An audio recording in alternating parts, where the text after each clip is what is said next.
Hey everybody, this is Russ from Retro Game Core. Today we're going to talk about how to play retro games on an Xbox. Now I have an Xbox Series S right here, and that's mostly what I'm going to focus on in this video, but this will also apply to the Xbox Series X as well as the Xbox One. And most of this video is going to talk about emulation on this device because it can emulate just about everything, all the way up through PlayStation 2 at an upscaled resolution, but you can even emulate Xbox 360 on here, which is kind of crazy. In addition, I do want to talk about other ways that you can play retro games on an Xbox. It doesn't have to be just emulation. For example, you can play it through a web browser. I'll show you how to do that here in this video. And there are other apps, like one called Antstream, that allow you to play retro games without having to do any sort of work on your device at all. And I made a video similar to this a couple years back, but this is going to be an upgrade to show you all the things that have changed since then and what you can expect right now. When it comes down to it, I still think the Xbox is one of the best ways that you can play retro games. It's super accessible and you can get it used, and the price is not bad at all. And so without any further delay, let's go ahead and just dive right in.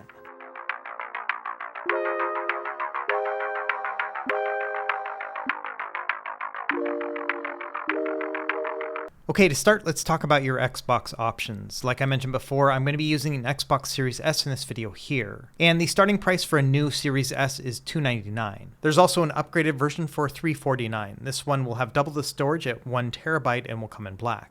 Now, of course, you can also use an Xbox Series X. This is the top tier Xbox. This one starts at $499, but has 1 terabyte of storage and also a disk drive and is quite a bit more powerful. However, when it comes to game emulation, there's not going to be a big performance difference between the two. At the very least, it's not going to be a $200 difference. We're really looking at some PlayStation 2 and GameCube games maybe playing a little bit better. Now, on the opposite end of the spectrum, if you wanted to save some money, an Xbox One will also work with everything I'm going to show in this video. And nowadays, secondhand, you can get these pretty cheap. For example, an Xbox One from GameStop will cost about $160. But you can also get better deals if you go to eBay. For example, some of these will be a lot cheaper and they'll come bundled with some games. And don't forget to check your local listings as well. For example, here in my local Facebook Marketplace, I just did a quick search and found one for $30. Now, this listing here says that the disk drive might not be working, but that isn't really going to matter when it comes to game emulation either. And so at $30, this is a no-brainer. However, bear in mind that an Xbox One will not perform as well as an Xbox Series. So for example, when it comes to GameCube and PS2 games, you may not be able to run these at a higher resolution. Okay, now let's talk about different ways to play older games on an Xbox. Number one, if you want to stay within the Xbox ecosystem, there are quite a few games that you can play. And on Microsoft's website, they do have a database of all the backwards compatible games. Now altogether, there's about 5,000 of them, but over 4,000 of them are going to be Xbox One games that play on the Xbox Series devices. When we narrow it down to Xbox 360 games, you can see there's about 650 that are going to play on an Xbox One or an Xbox Series. And there are some original Xbox games that'll work as well. There's about 60 of these. So if your console has a disk drive and you're looking to play Xbox or Xbox 360 games, you can often find these discs for very cheap, and so that's going to be an easy way to jump into those particular systems. Now, another way you can play older Xbox games on a more modern console is going to be through something called Game Pass. And Game Pass is a subscription service that'll give you access to a bunch of different games within their library. There are hundreds here. And while the focus is mostly on more modern Xbox games, they still have a good amount of Xbox 360 and original Xbox games too.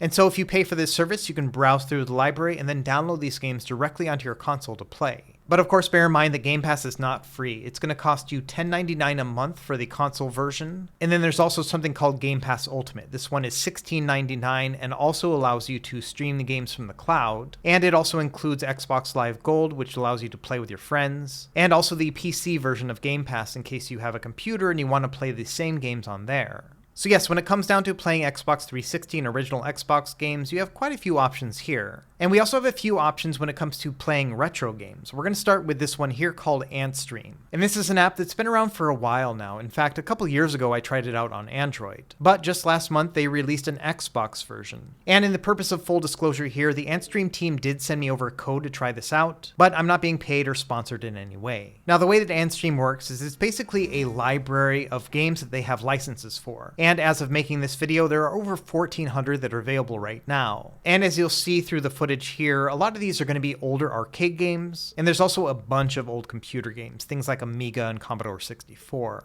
And the setup here is pretty simple. You can just navigate through the genres and then play those games. However, bear in mind that Antstream Arcade is not a free service. This costs $30 a year if you wanted to use it. So you're looking at about $2.50 a month to be able to play over 1,000 retro games on an Xbox. And in addition to that premium service of $30 a year, they do have a lifetime subscription, which you can get for $80. And if you ask me, that's quite a bit of money to have the ability to play digital retro games on a service like this. So my recommendation would be to go to the Antstream website and just kind of browse through their game list, and you can see exactly what games they have on offer. And like I mentioned, the majority of this catalog is going to be older arcade games and then also old computer games. So if that doesn't really line up with the type of games you want to play, say for example you want to play a lot of Nintendo or Super Nintendo games, this may not be a good fit. However, one of the things that is unique about Antstream is that they have a bunch of different social aspects available within their app.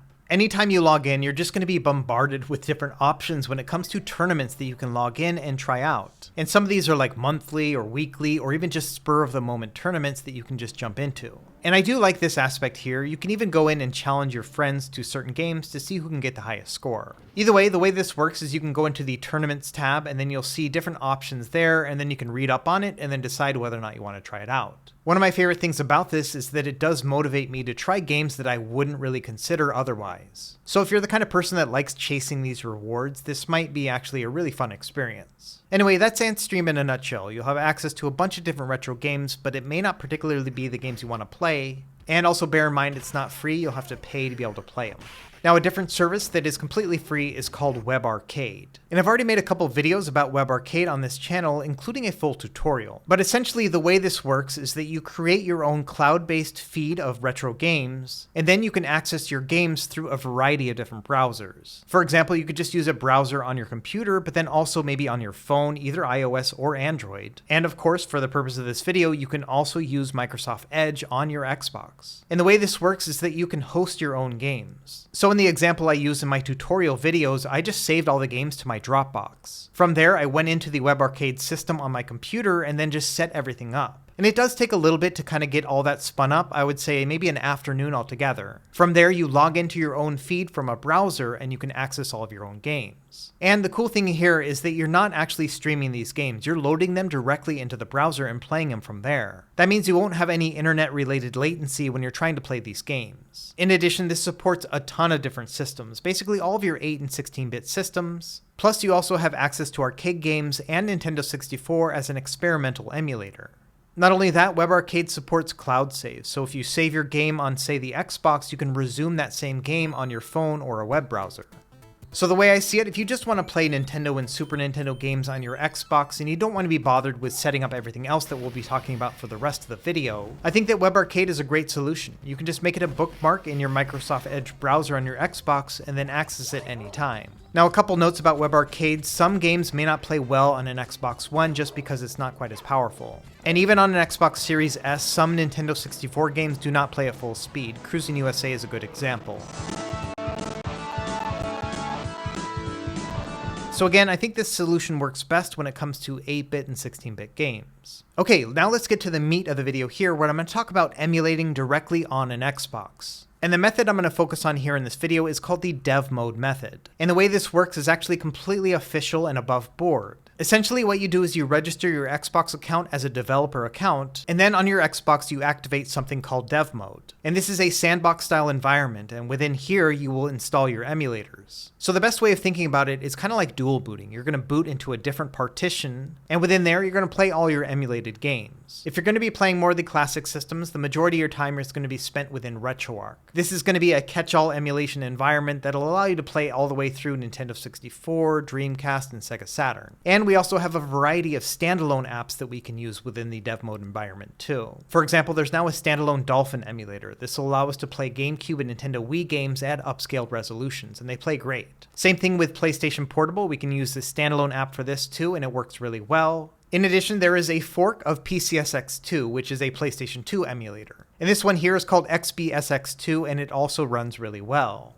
And then finally, the other standalone emulator that I found is for Xenia. This is an Xbox 360 emulator. And so altogether, those are the systems that you're going to be able to emulate on an Xbox. Now, over the past week, I also rewrote my entire Xbox guide on my website. So this will walk you through the whole process, like setting up dev mode on your Xbox and then also installing the emulators and some of the configurations that I recommend. So if you are interested in trying this out on an Xbox, I'll leave this written guide linked in the video description below. And as a quick orientation of the process, let me just show you how it all works. Number one, you have to register as a developer on the Microsoft website. Also bear in mind that in order to register as a developer, it does cost $19 as a one-time fee. And you'll do that payment as part of the registration process. Now, once you're set up, you're going to go onto the Microsoft Store on your Xbox and then download this app right here called Xbox Dev Mode. If you're using an Xbox One, it'll have a different icon, but it's the exact same process. Once you have that installed, it's going to prompt you to activate it using your Dev Mode account. And from there, it's going to boot into the Dev Mode environment on your Xbox. Also bear in mind, this will take up 5 gigabytes of space altogether on your Xbox to make this partition. Anyway, once you have that set up, you're going to connect to your Xbox from a web browser, either from your phone or from a computer. And then from there, you're going to remotely install all of your emulators and other apps. And again, I'll have all of this in my written guide in case you want to walk through it. And really, that's about it when it comes to the setup. I actually sat down and made a new account and set it all up myself over this past weekend. And altogether, it took me 30-40 minutes to set up the dev mode and then also install all of my emulators. Now, another thing that's updated since my last video is the storage options. And it's gotten a lot easier. You can now load everything onto a USB drive. And you could use something like this one right here, or even a USB flash drive. Any of those will work fine. And the great thing here is that you can put everything on this USB drive. Your games, your BIOS files, and even your save games can all go on this drive. That means that other than that 5 gigabyte partition that you have to set up for dev mode, you don't have to take up any other space on your Xbox. And so really that's my kind of workflow, is that I just plug this USB drive into my Xbox and then boot into dev mode to play my retro games. And then once I'm done playing my retro games, I can just boot right back into my retail environment and then just play it like a regular old Xbox. Now when it comes to controllers, you can just use the Xbox controller that comes with your device, but there are some other third-party solutions that might be worth it. One example is this one. This is the GameSir G7 SE, and this came out a couple months ago and it's a wired controller. However, it does have some nice upgrades like programmable back paddles, and it also uses a classic style D-pad, so if you wanted to play retro games with a more classic feel, this is going to work great. It's shaped just like an Xbox Series controller, but also has Hall analog sticks and triggers. So this one costs about $45, and I think it's a good mix between the retro style games that you want to emulate, but then also more modern gaming. Another tool that's really handy is this one here called the Wingman Converter. This is a USB dongle that'll allow you to use a number of different controllers directly on an Xbox. So if you already have a classic controller you'd like to use, this might be a great solution. I think this is about $50 too.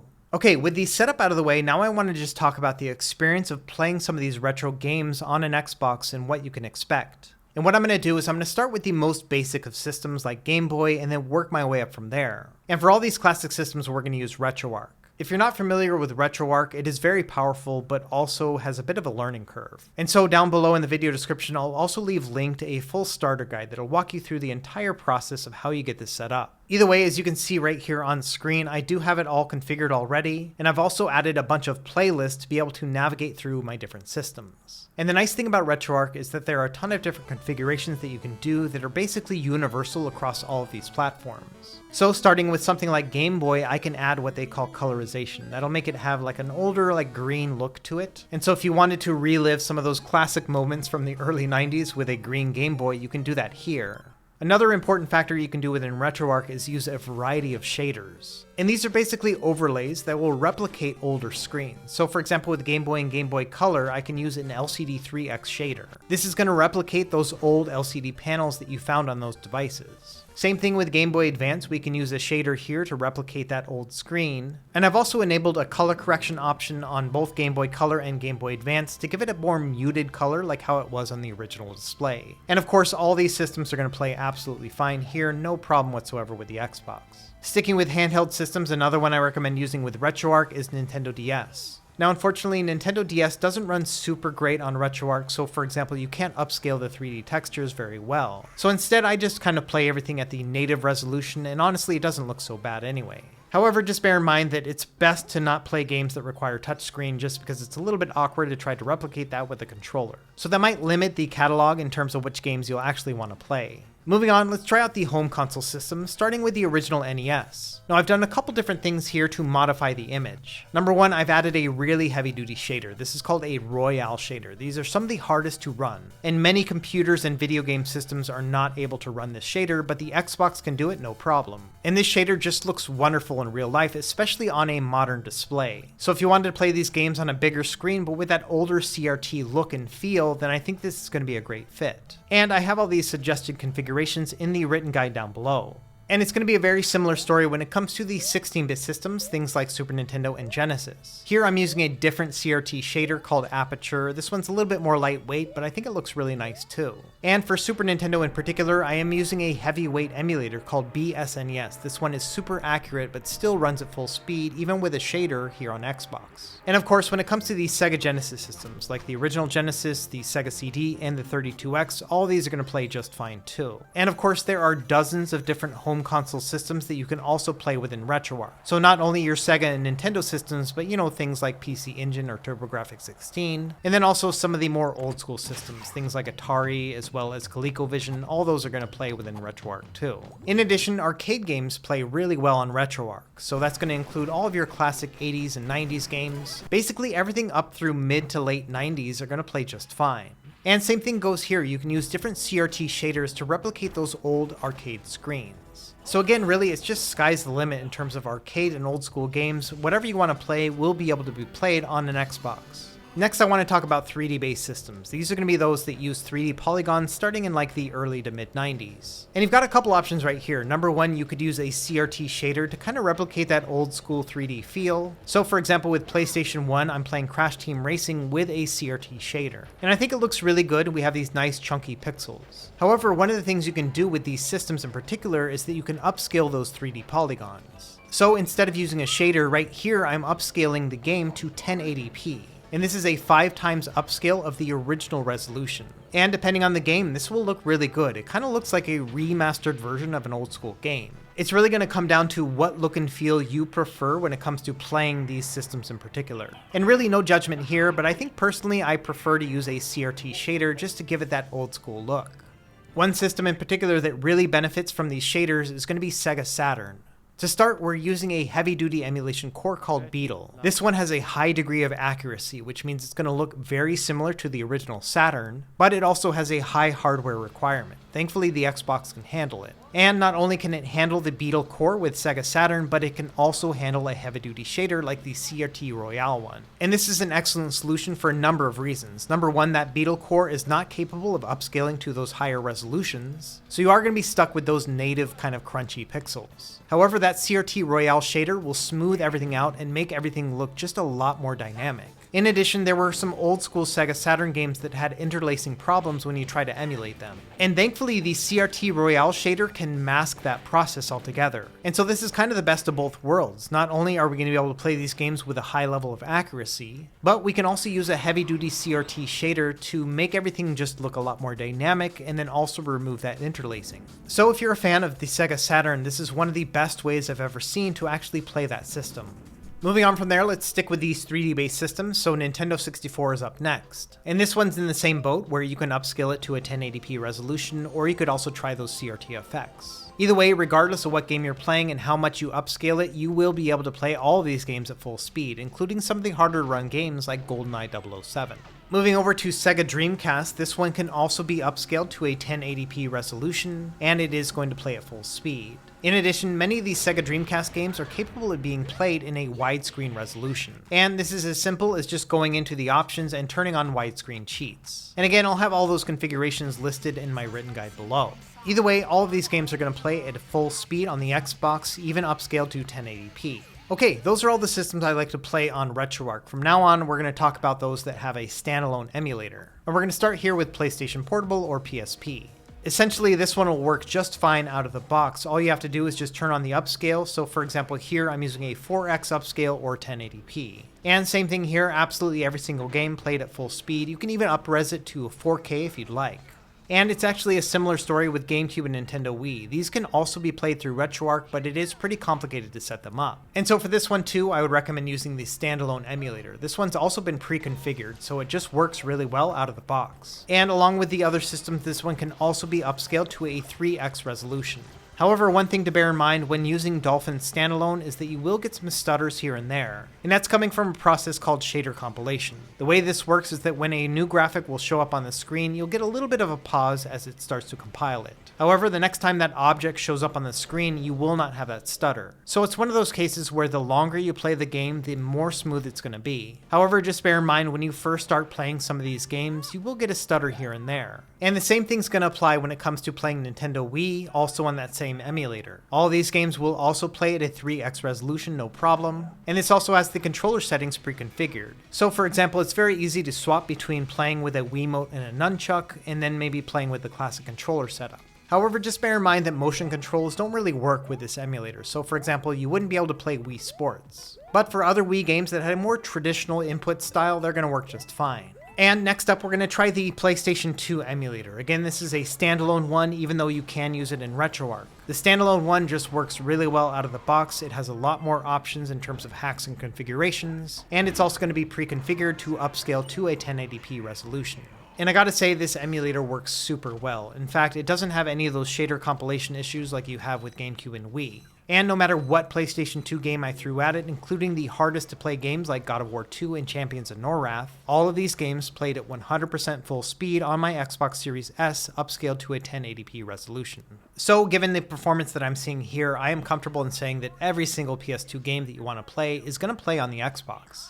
And finally, the last system I wanted to show off here is going to be the Xbox 360. Now you might be wondering why you would even want to emulate Xbox 360 games on an Xbox. And there's a couple reasons why this might be important to you. Number one, if you have an Xbox Series S like me that doesn't have a disk drive, you're not going to be able to play your Xbox 360 discs on this console. Additionally, even though there are over 650 Xbox 360 games that are backwards compatible with the Xbox One and Xbox Series consoles, there are still quite a few that are not. For example, this game right here, Blue Dragon, is not listed on the Xbox backwards compatibility list. So if you did want to play this game specifically on an Xbox, this is going to be your only method of doing it. However, there are two things to bear in mind when it comes to emulating Xbox 360. Number one, the emulator itself is still a work in progress. It's very early in its development cycle. And so as a result, many Xbox 360 games are not compatible with this emulator. In addition, the performance here is not going to be super stellar. There are many Xbox 360 games that I tried, like Project Gotham Racing 4, that didn't really run at full speed. It got pretty close, but there were still some stutters here and there that took away from the overall experience. So if anything, this is kind of like a bonus emulator right here. Many Xbox 360 games will play, but not all of them. And it may be that you have to stick to some lighter weight games or maybe Xbox Live Arcade games instead. Okay, and last thing I wanted to show off here is just how to get back to the retail mode after you're done emulating within dev mode. And it's very simple. I've actually set up an app right here called Safe Exit. Again, this is all in the written guide. All I have to do right here is just launch this app and it'll take me back to the Xbox dashboard. Now there is a bit of a wait when it comes to switching between Xbox dev mode and retail mode. It's about 1 minute altogether. So it's definitely not an instantaneous crossover between these two modes, but I think it's still pretty easy to bear. Generally what I will do is I'll switch it over to one of those modes, I'll go and refill my water, and then come back and I'm ready to go. Alright, that's really about it for this video here. I just wanted to show off what the entire experience is like to play retro games on an Xbox. And you do have quite a few options depending on what type of game you want to play. But for me personally, I really love the dev mode process. Not only can I play up to the PlayStation 2 era, basically at full speed at 1080p, but there's also a ton of different configurations that you can do, including things like CRT shaders or different emulator cores. Not to mention all the other things that you can do, like setting up cheats or retro achievements. There's just a lot of fun to be had within the dev mode environment. And I've really only scratched the surface in this showcase here of different dev mode options. For example, you can also set up launchers and front ends to give it a more console-like experience. So let me know what you think in the comments below. Do you have an Xbox and have you tried out emulation, or is this inspiring you to do it yourself? As always, thank you for watching, and be sure to like and subscribe if you found this helpful, and we will see you next time. Happy gaming.